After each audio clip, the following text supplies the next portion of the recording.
자비의 하나님, 이 시간 우리를 불러주셔서 하나님을 찬양하게 하시고 하나님 말씀 들을 수 있도록 허락하시니 감사합니다. 주님께서 부르신 곳이라면 어디든지 우리가 뒤따라가기를 원합니다. 이렇게 결단하며 그렇게 고백하기를 원합니다.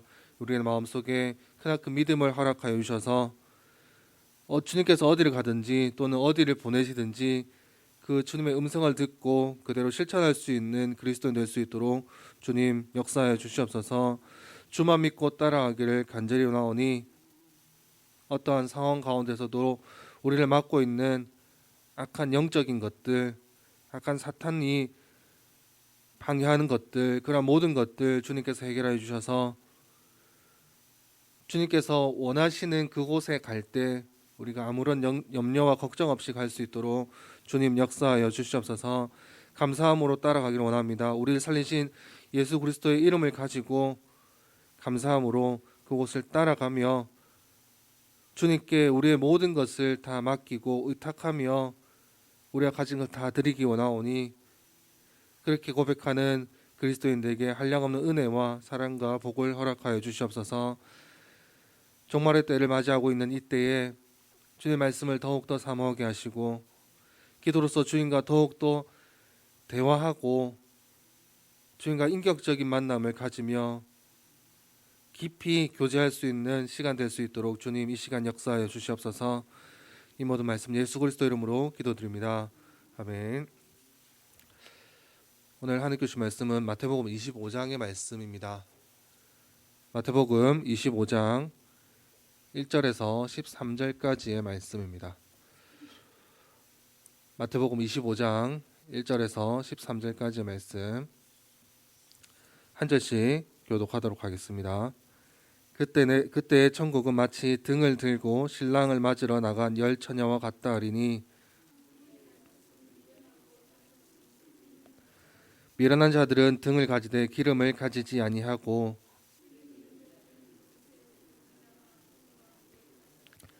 신랑이 더디옴으로 다 졸며 잘세.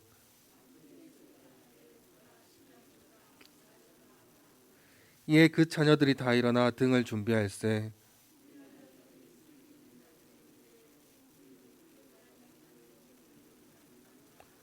슬기 있는 자들이 대답하이르되 우리와 너희가 쓰기에 다 부족할까 하노니 차라리 파는 자들에게 가서 너희 쓸 것을 사라 하니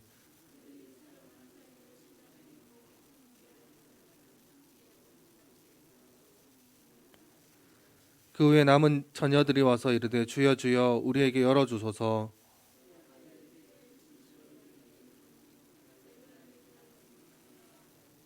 13절 말씀 같이 읽겠습니다. 그런즉 깨어있으라 너희는 그날과 그때를 알지 못하니라. 아멘. 자, 오늘 말씀 결혼식에 대한 말씀이죠. 결혼식을 준비하는 당사자들은 참 즐겁습니다. 스드메라는 것을 요즘에는 하게 되죠. 스튜디오를 빌리고 드레스를 또 입어보고 그것도 빌리고 메이크업도 하고 그 준비하는 과정을 보면 상당히 돈이 많이 들어갑니다. 그리고 시간도 많이 소비가 됩니다. 당시 유대 결혼식이 이런 모습을 좀 가지고 있었다라고 얘기를 합니다. 이제 결혼의 당사자인 신부는 그래서 아무데도 가지 않고 집에 있었다라고 얘기를 합니다. 그리고 신랑이 언제 올지 모르기 때문에 신랑이 오는 그 시간을 기다리면서 손님을 맞이했다라고 당시 유대 결혼식이 그랬다고 얘기를 합니다. 이제 유대 결혼 풍습을 보면 이 잔치가 일주일 2주일 정도 계속 유지가 됐다라고 하는데 그 집에 이제 신랑이 도착하게 되면 문이 닫혔다라고 얘기를 해요. 그래서 문이 닫히게 되면 늦게 온 사람들은 아무도 들어갈 수 없었다라고 오늘 본문에서 보면 얘기하죠. 그러니까 신랑이 도착하는 그 순간이 결혼식의 절정이었다고 얘기를 합니다. 참 재밌는 것은 만약에 그 시간에 신부가 밖에 있을 경우도 있잖아요. 근데 신부가 신랑보다 늦게 도착하면 신부조차도 결혼식에 못 들어갔다라고 얘기를 합니다. 우리는 예수님을 신랑 또는 우리를 신부라고 표현을 하죠. 그래서 예수님은 자신의 신부를 데리고 오기 위해서 신부의 집으로 가게 되는데 그때가 언제인지 아무도 모른다라고 얘기를 합니다. 그래서 주님께서 하시는 말씀이 항상 준비하고 깨어 있어라라는 뜻을 가지고 있습니다.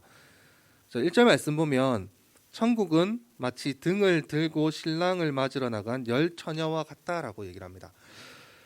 당시 이스라엘 사회에서 열 처녀가 신랑을 기다리면서 사용한 등 자체가 우리가 생각하는 그 집에 사용하는 조그만 등불 이런 게 아니고 횃불이었다 얘기해요. 긴 막대기에 그 솜 같은 것이나 천을 감싸서 기름을 묻히고 거기에 불을 붙였다라고 얘기를 합니다. 이 불이 그러니까 횃불이 기름을 얼마나 많이 먹냐면 15분마다 기름을 투입을 해야 됐답니다. 그렇지 않으면 불이 꺼져 버렸다라고 얘기를 합니다. 자, 근데 오늘 말씀 보면 신랑은 한 명인데 처녀는 몇 명이죠? 10명이죠. 자, 일부 다처제라는 말이 있는데 사실 여기서 얘기하는 처녀 10명은 신부의 친구를 가르치는 얘기라고 합니다. 옛날에 요즘은 없어진 문화긴 했는데 그 함사세요라는 문화 알죠? 함진아비가 오징어 가면을 끼고 함사세요 하면 신부의 친구들이 와가지고 뭐 술도 먹여주고 음식도 먹여주고 손잡고 데려가고 수고했다고 돈도 주고 이렇게 하는 문화가 있었잖아요. 10명의 처녀가 이 신랑을 집으로 들어오는 신부의 친구들의 역할이라고 보시면 됩니다. 당시 결혼 문화는 해진 후에 이제 나타나게 됐는데, 그러니까 신부의 친구들이 신랑이 올 수 있도록 어두운 가운데서도 그 등불 횃불을 켜고 있으면 그것을 보고 신랑의 친구들이 따라왔다는 거죠. 당시의 문화를 보면 신부의 친구들은 10명으로 구성되어 있었다라고 해요. 그래서 예수님께서 열처녀 비유라는 것을 얘기한 겁니다. 그리고 이 신랑이 오게 되면 문을 닫았다라고 얘기를 하는 거잖아요. 그 안에는 잔치에 포함한 많은 사람들이 있고, 우리도 이제 축의금 문화가 있는 것처럼 당시에 이제 유대사회도 그런 문화가 있었거든요. 그래서 도둑이 들거나 강도가 오게 되면 그 소중한 것도 다 빼앗기게 될까봐 일부러 문을 닫아버렸다라고 얘기합니다. 그리고 아까 제가 말씀드린 것처럼 문을 닫아버리면 이제 결혼식의 당사자인 신부도 집에 못 들어왔다라고 얘기를 해요. 주님께서 말씀하신 열처녀 비유는 5처녀 나누고 있죠. 이게 처녀의 숫자가 중요한 것이 아니라 이 처녀가 있고 이 처녀가 있다는 분리의 개념으로 보셔야 돼요. 오늘 말씀 보면 미련한 처녀, 슬기로운 처녀라고 얘기를 하는데 미련하다라는 헬라어로 모라이라고 합니다. 이 태만하고 게으르고 별 생각이 없는 그런 생활하는 사람 얘기예요. 슬기롭다라는 것은 포로니모이라고 해서 생각이 깊고 중비성이 있는 사람들에게 적용하는 단어라고 볼 수가 있습니다. 그러니까 아까 전에 얘기했듯이 이제 두 부류로 나눠진다라고 말씀을 했죠. 이 열처녀는 분명히 신랑이 오는 날을 기다리고 있었습니다. 요즘 말로 얘기하면 그러니까 우리 그리스도인으로 입장을 얘기하면 교회를 다 다니고 있는 상태라고 보시면 돼요. 그런데 교회를 다니고 하나님을 믿고 주님 오시는 날을 다 같이 기다리고 있다고 해도 하나님 나라에 들어갈 수 있는 부류가 있고 들어가지 못한다는 부류가 있다는 겁니다. 모든 그리스도인이라고 해서 구원을 받을 수 있다는 것은 아니라는 거죠. 자, 우리 3절과 4절 말씀을 한번 읽어보도록 할까요? 3절 4절입니다. 미련한 자들은 등을 가지되 기름을 가지지 아니하고 슬기 있는 자들은 그릇에 기름을 담아 등과 함께 가져갔더니 아멘. 자, 성경의 말씀을 봐서 미련한 5처녀는 기름을 전혀 가져가지 않았다라고 해석할 수 있는데 사실 전혀 기름을 준비한 것은 아니죠. 기름을 넉넉하게 준비하지 않았다는 겁니다. 제가 아까 말씀드렸듯이 그 횃불 자체가 15분마다 기름을 넣어야 된다고 얘기했잖아요. 그러니까 신랑이 보통 다른 집 결혼식을 보니까 신랑이 이 시간쯤 도착을 하더라. 그러면 나는 이만큼의 기름만 준비하면 되겠다라고 생각한 게 이제 미련한 처녀들이라고 얘기를 합니다. 이게 문제가 뭐냐면 기름이 확 꺼지는 순간이 되면 더 이상 불이 꺼지는 순간 되면 더 이상 기름이 없기 때문에 연료 투입이 안 되잖아요. 이게 신앙적으로 열심히 하기는 한데 어느 순간 열심히 식어버리는 사람들이 있습니다. 그래서 등불에 15분마다 기름을 넣어야 되는데 지속적으로 예배에 참여하고 적극적으로 예배를 드리고 뭐 기도 생활에 적극적으로 참여해야 되는데 이게 어느 순간 그게 귀찮다고 안 하는 순간이 오게 돼요. 그래서 꾸준하게 하는 사람이 있는 반면에 영적으로 게으른 사람이 생긴다는 거죠. 이 다섯 처녀가 한 행동이 뭐냐면 주님께서 언제 오실지 그날을 예측했다는 겁니다. 그날을 정하고 기다렸다는 거예요. 제가 어제도 말씀드렸듯이 주님이 오시는 날짜는 예측이 가능하다고 얘기했잖아요. 근데 그 예측이 불가능한 것이 뭐냐면 하나님의 시간과 우리의 시간이 다르기 때문에 우리는 그날이 언제인지 정확하게 알 수 없다라고 말씀드렸습니다. 근데 이 미련한 처녀 다섯이 한 것은 신랑이 이때쯤 올 거다, 이 시간쯤 올 거다라고 정확하게 시간을 정해놓고 기다렸다라는 거죠. 만약에 신랑이 오고 있는데 신부의 친구들이 들고 있는 등불이 꺼져버리면 어떻게 될까요? 잔치가 망하겠죠. 신랑이 분명히 와야 되는데 그 신랑이 등불을 보고 그 집이 어디인지 찾아와야 되는데 찾아오지 못하잖아요. 그러니까 당연히 많은 사람들이 기다리고 있는 그런 상황에서 잔치가 망할 수밖에 없다는 겁니다. 이 말이 뭐냐면 지금 이제 하나님과 교제를 하고 있는데 이 교제가 더 이상 깊이 이어질 수 없다라고 얘기를 하는 겁니다. 신앙의 생명이라는 걸 부여할 수 있으면 우리는 뭐 건강하기 위해서 운동을 하고 뭐 걷고 또 좋은 것을 먹고 이렇게 하잖아요. 그러니까 신앙이라는 것에 이제 생명이 있으면 말씀과 기도라는 것으로 생명을 강하게 해야 되는데 횃불을 꺼져버리니까 그 생명력이 죽어버린 것이죠. 이런 사람들의 특징이 뭐냐면 겉으로 보이는 화려함만 추구한다는 겁니다. 우리가 그런 얘기를 하잖아요. 거룩한 척하는 사람들이 있다. 그래서 강한 생명력이 있는 척하고 열심히 하는 척하는 사람들이 미련한 처녀라는 거죠. 슬기로운 처녀 같은 경우는 꾸준합니다. 제가 아까 얘기했듯이 슬기롭다라는 단어가 생각 있고 준비성이 있다라고 얘기를 하는 거죠. 이 준비성이 있는 사람들은 계속 기도합니다. 주님께서 언제 오실지 모르기 때문에. 주님께서 지금 당장 오시더라도 지금까지 내가 준비해놓고 한 그런 기도 생활과 말씀 생활이 있기 때문에 당당하게 주님 어서 오세요, 주님 환영합니다라고 얘기를 할 수 있어요. 근데 미련한 처녀 같은 경우는 주님 조금만 있으면 안 될까요? 조금만 있다 오세요. 내가 조금 준비가 덜 된 것 같아요. 그렇게 표현한다는 거죠. 미련한 처녀는 이제 잔치집에 들어가기 전에 잠을 잤다라고 표현을 하잖아요. 그래서 목회자들이 그런 얘기를 하거든요. 이 부분에 설교를 할 때 미련한 처녀는 주님을 기다리지 못하고 잠을 잤기 때문에 신랑을 만나지 못했다. 뭐 이런 얘기를 하거든요. 근데 사실 그게 아니고 5절 말씀 보면 신랑이 더디움으로 다 졸며 잘세라고 얘기하죠. 그러니까 신랑이 올 때 10명의 처녀가 다 잤다는 거예요. 미련한 처녀만 잤다는 게 아닙니다. 그런데 이게 신랑이 온다라는 소리를 듣고 10명의 처녀가 깨었는데 10명의 처녀 중에서는 미련한 처녀가 있고 슬기로운 처녀가 있다라고 말씀드렸잖아요.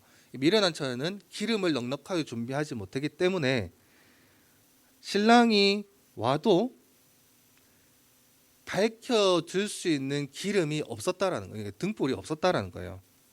그러니까 신랑의 입장에서는 상당히 문제가 생길 수 있는 그런 환경에 처했었던 거죠. 자, 우리 7절에서 10절 말씀을 한번 같이 읽어볼까요? 7절에서 10절입니다.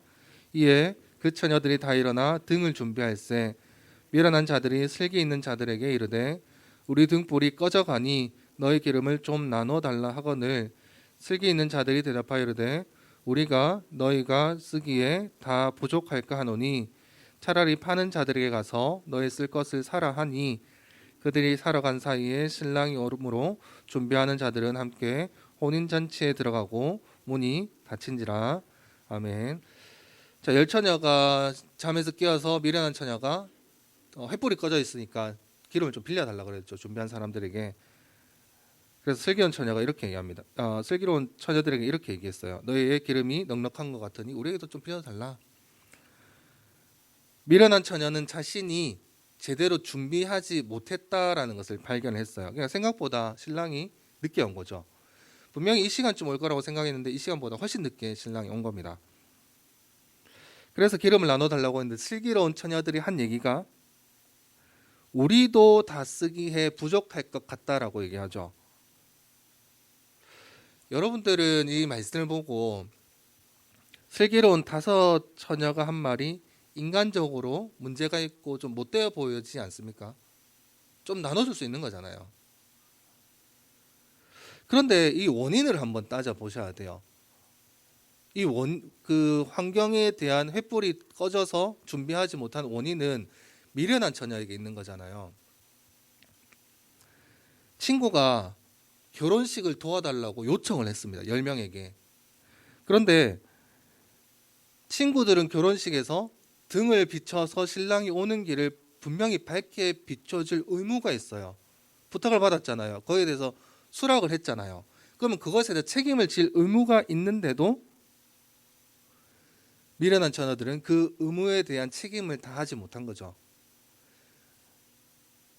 만약에 기름을 슬기로운 처녀가 나눠줬다고 한번 생각을 해봅시다. 그런데 신랑이 생각보다 늦게 왔어요. 불이 꺼졌습니다. 그럼 잔치가 어떻게 돼요? 신랑이 오지 못한 상태에서 잔치는 계속 시작되고 있고 신랑은 언제 올지 아무도 알 수 없는 그런 상황이 처해집니다. 그러니까 미련한 처녀 5 때문에 슬기로운 처녀 5도 결혼식장에 못 들어가는 그러한 경우가 발생을 할 수 있다는 거죠. 그러니까 오히려 슬기로운 처녀의 행동이 지혜로웠다라고 볼 수가 있는 겁니다.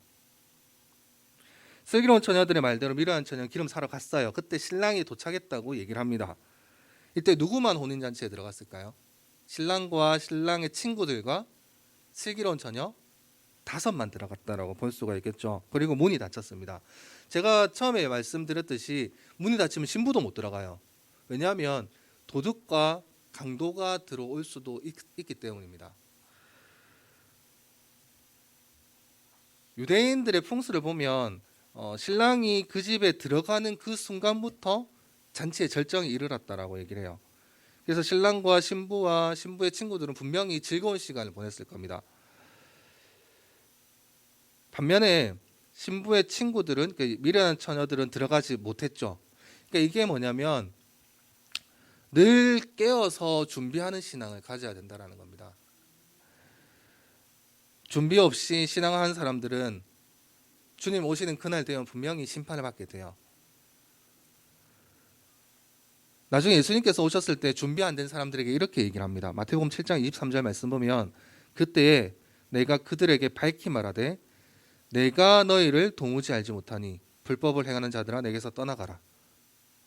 내가 너희를 알지 못하니 주님께서 이렇게 말씀하신다는 겁니다. 오늘 말씀에 잔치집의 문이 열렸다. 신랑이 들어가고 신부가 맞이하고 신부의 친구 지혜로운 슬기로운 처녀도 들어갔다. 그래서 와 행복하게 끝이 났다라고 해피엔딩으로 끝나지 않아요. 잔치가 진행되는 동안 미련한 처녀에 대한 이야기가 또 나와 있습니다. 미련한 처녀들은 상당히 억울하겠죠. 당연히 억울할 겁니다. 슬기로운 처녀들과 같이 잠도 자고 계속 기다렸는데 잠시 기름 사러 간 사이에 신랑이 와서 못 들어간 거잖아요. 그러니까 그 찰나를 못 참고 결국 못 들어갔기 때문에 상당히 상당히 억울할 수밖에 없을 겁니다. 그래서 신부의 친구들, 미련한 처녀들이 우리도 들여보내달라고 집주인에게 항의를 하죠. 집주인이 이렇게 또 얘기를 합니다. 예수님께서 7장에서 말씀하신 것처럼 내가 너희를 알지 못한다. 그러니까 잔치집에 들어오는 사람은 초대받은 사람만 들어올 수 있는데 너희는 불법을 행한 사람과 같지 않느냐. 너희가 도둑과 강도가 아니라는 보장이 없다. 신부는 신랑과 잔치를 즐기기 때문에 더 이상 앞에 나와서 너희가 누군지 신원을 보장해 줄 수 있는 시간도 없다. 나는 너희를 알지 못하니 너희는 잔치집에 들어올 수 없다. 마지막 날에 주님 이 시간이 오게 되면 심판하시는데 정해진 기준에 따라서 엄격하게 판단을 하신다라는 얘기입니다. 그리고 준비가 되어 있지 않은 사람은 조금도 기회를 주지 않고 그 자리에서 쫓아 보낸다라는 얘기예요. 자, 우리 13절 말씀 같이 한번 읽어볼까요? 13절입니다. 그런즉 깨어 있어라. 너희는 그날과 그때를 알지 못하느니라. 그러니까 평소에 영적인 각성이 없으면 망한다는 얘기예요. 마지막 날에 처녀들처럼, 미련한 처녀처럼 그 잔치집에 들어가지 못하고 입구에서 억울해서 주님 열어주세요, 주님 열어주세요 하고 슬퍼서 울게 된다라고 표현을 한다는 거죠. 다시 한번 말씀드리지만 이 미련한 처녀들이 신랑이 오는 동안 계속 잤기 때문에 천국에 못 들어간 거 아닙니다. 잔치집에 못 들어간 거 아니에요. 미련한 처녀들도 슬기로운 처녀들처럼 잠을 잤습니다. 그러니까 중요한 게 뭐냐면 예수님 말씀은 잠을 자지 말고 항상 눈 뜨고 깨어 있어라는 게 아닙니다. 잠은 자야죠. 우리도 인간인데. 그런데 예수님께서 하고자 하는 말씀이 뭐냐면 영적인 긴장 상태를 계속 가지고 있어라는 겁니다. 주님께서 언제 오실지 모르기 때문에 우리는 계속 영적인 그런 상태를 계속 준비하고 있어야 됩니다. 그렇지 않으면 조금만 옆에서 건드려도 넘어갈 수밖에 없어요. 그 신천지인들이 제일 선호하는 대상이 그리스도인이라고 얘기를 하잖아요. 그 중에서 일 열심히 하는 집사님들. 우리가 영적으로 각성하지 않으면 그러한 유혹에 넘어갈 수밖에 없다라고 주님께서 말씀하시는 겁니다. 그래서 슬기로운 처녀들처럼 늘 준비하는 삶을 살아야 돼요. 말씀과 기도를 항상 내가 준비하는 삶. 예수님께서는 이 땅에 오실 때 하늘나라의 잔치를 준비하면서 이 잔치에 함께할 성도들을 인도하시기 위해서 오시는 겁니다. 그때 우리가 제대로 하지 못하면 미련한 처녀처럼 들어가지 못해요. 합당한 믿음을 보이지 않으면, 합당한 믿음에 맞는 생활을 하지 않으면 우리도 미련한 처녀들처럼 그런 삶을 살아갈 수밖에 없다는 겁니다. 우리가 계속 이제 앞에서 보고 있듯이 종말의 때 말씀하시면서 겉으로 보이는 그럴싸해 보이는 서기관과 바리새인들의 얘기를 주님께서 계속 하셨잖아요. 서기관과 바리새인들은 겉으로는 엄청 화려하고 좋아 보입니다. 옷도 멋져 보이고 말도 멋지게 하는 것 같고 성경의 비유를 들어가면서 성경도 잘 하는 것 같고. 그런데 바리새인들의 특징이 뭐냐면 겉으로는 화려해 보이는데 속은 썩어 있다는 거죠. 그러니까 영적으로 부패가 되어 있는 상태라고 얘기를 하는 겁니다. 이러한 그리스도인들이 생각보다 많아요.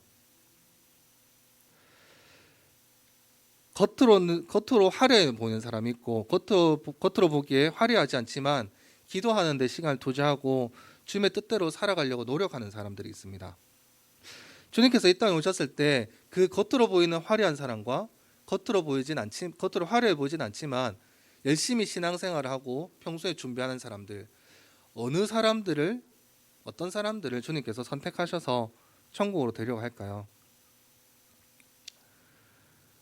겉으로 화려해 보이고 거룩한 척하는 사람들은 미련한 다섯 처녀처럼 결국은 천국에 들어가지 못할 겁니다. 그래서 주님 오시는 그날까지 졸면서 잠을 자더라도 영적으로 깨어 있을 필요가 있습니다. 영적으로 게으름에 빠지지만 않는다면 주님께서 이 땅에 오셨을 때 함께 하나님 나라에서 우리는 기뻐하며 잔치를 즐길 수 있을 겁니다. 그리고 그 잔치가 영원히 계속되어진다는 거 여러분들 잘 알고 있지 않습니까? 주님께서 오신다고 한 다음에 준비하는 것은 너무 늦습니다. 너무 늦어요. 일찍 올 수도 있고 늦게 올 수도 있습니다. 우리의 생각과는 다르기 때문에 우리는 그날을 예측하는 것이 무의미하다고 계속 말씀드렸잖아요. 그래서 준비해야 됩니다. 평소에 가진 우리의 참된 신앙을 통해서 주님께 드러내 보일 수 있는 신앙생활을 해야 됩니다. 그렇지 않으면 미련한 다섯 처녀와 같은 똑같은 상황이 발생할 수밖에 없어요. 슬기로운 다섯 처녀처럼 항상 넉넉하게 준비하시는 여러분 되기를 간절히 바랍니다. 그래서 참된 신앙이 있다. 그것을 주님께 보여드려서 주님과 함께 잔치집에서 영원한 기쁨을 누릴 수 있는 저와 여러분 되기를 주님의 이름으로 축원합니다. 잠시 광고 말씀을 드리겠습니다. 오늘 이제 강성식 담임 목사님 자녀 강예정 양의 결혼식이 서울에서 1시 30분에 있죠. 교회에서 이제 대형 버스가 준비가 되어 있습니다. 9시에 출발을 합니다. 같이 함께 하실 분들은 늦지 않게 9시까지 와주시면 같이 출발할 수 있을 것 같습니다. 기도하겠습니다. 주님 감사합니다. 주님께서 열처녀 비유를 통해서 우리가 어떻게 생활을 해야 되는지 주님께서 가르쳐 주시니 감사합니다. 열처녀들은 분명히 주님께서 오시는 그날을 기다리면서 기름을 준비하며 신랑을 기다렸습니다. 그렇지만 미련한 다섯 처녀는 넉넉히 준비를 하지 못해서 잔치집에 들어가지 못하고 강도와 도적의 취급을 받게 되었습니다. 신부는 너무나도 바빠서 그 미련한 다섯 처녀의 신원을 보장하지 못했습니다. 반면에 슬기로운 처녀는 기름을 넉넉하게 준비를 했습니다. 그래서 신랑이 혹여나 늦게 오더라도 그 신랑이 올 때까지 밝혀줄 수 있는 기름을 준비해서 함께 혼인잔치에 들어가 기쁨으로 잔치를 누리며 살았습니다. 주님, 우리는 영적으로 깨어 있어서 하나님 앞에 나아가며 하나님께 기도하는 삶을 살길 원합니다. 중간에 끊어지는 것이 아니라 귀찮다고 포기하는 것이 아니라 영원히 넉넉히 신앙생활을 하기를 간절히 바라는 마음에 기도와 말씀과 예배로 주님께 나아가기를 원합니다. 우리들에게 변치 않는 믿음을 허락하여 주시고 변치 않는 하나님의 바라봄을 허락하여 주시고 내 입술로 주님을 사랑한다는 말이 변하지 않도록 주님 허락하여 주시옵소서. 종말의 때에 악이 우리를 집어삼키려고 하고 있습니다. 준비하지 않는다면 그러한 유혹과 미혹에 넘어갈 수밖에 없다는 것을 우리는 잘 알고 있습니다. 주님, 주님께서 보시기에 합당한 믿음을 영원히 가지고 살아갈 수 있도록 주님 허락하여 주시고 화려하지 않아도 꾸준하게 믿음 생활을 하는 그리스도인 될 수 있도록 주님 우리를 인도하여 주시옵소서. 영적의 게으름에 빠지지 않도록 주님 허락하여 주시고 그래서 주님께서 이 땅에 오셨을 때 또는 주님께서 우리를 바라보셨을 때 착하고 충성된 종이라고 칭찬받을 수 있는 그리스도인 될 수 있도록 주님 역사하여 주시옵소서. 이러한 믿음이 우리 자녀들에게도 임하기를 원합니다. 믿지 않는 남편과 아내와 부모에게도 임하기를 원합니다. 우리 온 가족이 슬기로운 처녀처럼 함께 기쁨의 축제의 그런 잔치집에서 함께 영원히 즐기는 것처럼 그렇게 천국에서도 즐길 수 있도록 주님께서 우리 온 가족에게 구원을 허락하여 주시옵소서. 주님, 이 시간 우리가 간절히 가지고 있는 기도의 제목들이 참 많습니다. 주님, 아직 응답을 받지 못하고 있는 기도의 제목들도 많습니다. 부르짖는 자에게 주님께서 함께 하시고 주님께서 들어주시겠다고 하는 말씀하신 주님의 그 약속을 믿으며 기도합니다. 우리의 간절함을 보시고 주님 그 기도에 응답하여 주시옵소서. 오늘 먼 거리를 갑니다. 오후 가는데 안전 가운데 갈 수 있도록 허락하여 주시고 육신의 피곤함이 없도록 도와주셔서 내일 주님을 만나는 거룩한 주일날 함께 예배의 자리로 참여할 수 있도록 주님 영육간의 강건함도 허락하여 주시옵소서. 이 모든 말씀 예수님의 이름으로 기도드립니다. 아멘.